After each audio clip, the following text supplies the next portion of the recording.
So students that are denied DDD might want to appeal it, or families appeal it for them.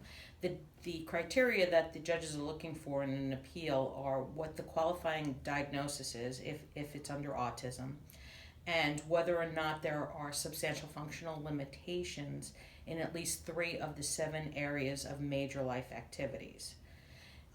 For autism, I'm only talking about autism for DDD, you need a licensed psychiatrist or psychologist whose expertise is in diagnosing autism. That's your best bet to go into a hearing with that.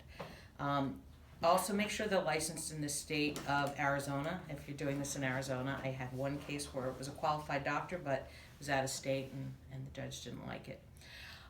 So once you have that qualifying diagnosis, the second thing is to show that there are substantial functional limitations. It has to be in at least 3 of the 7 areas of major life activities.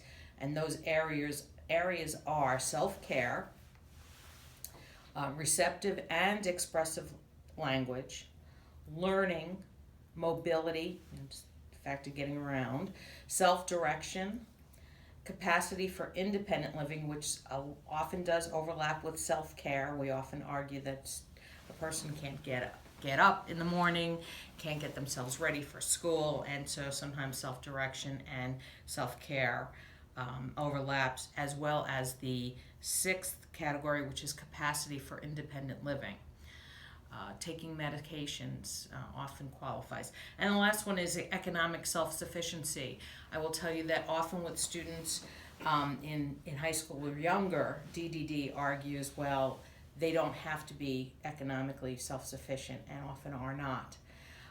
But I take a look at the child and compare to their peers. If they're 13, 14, 15, they could be having some type of work experience.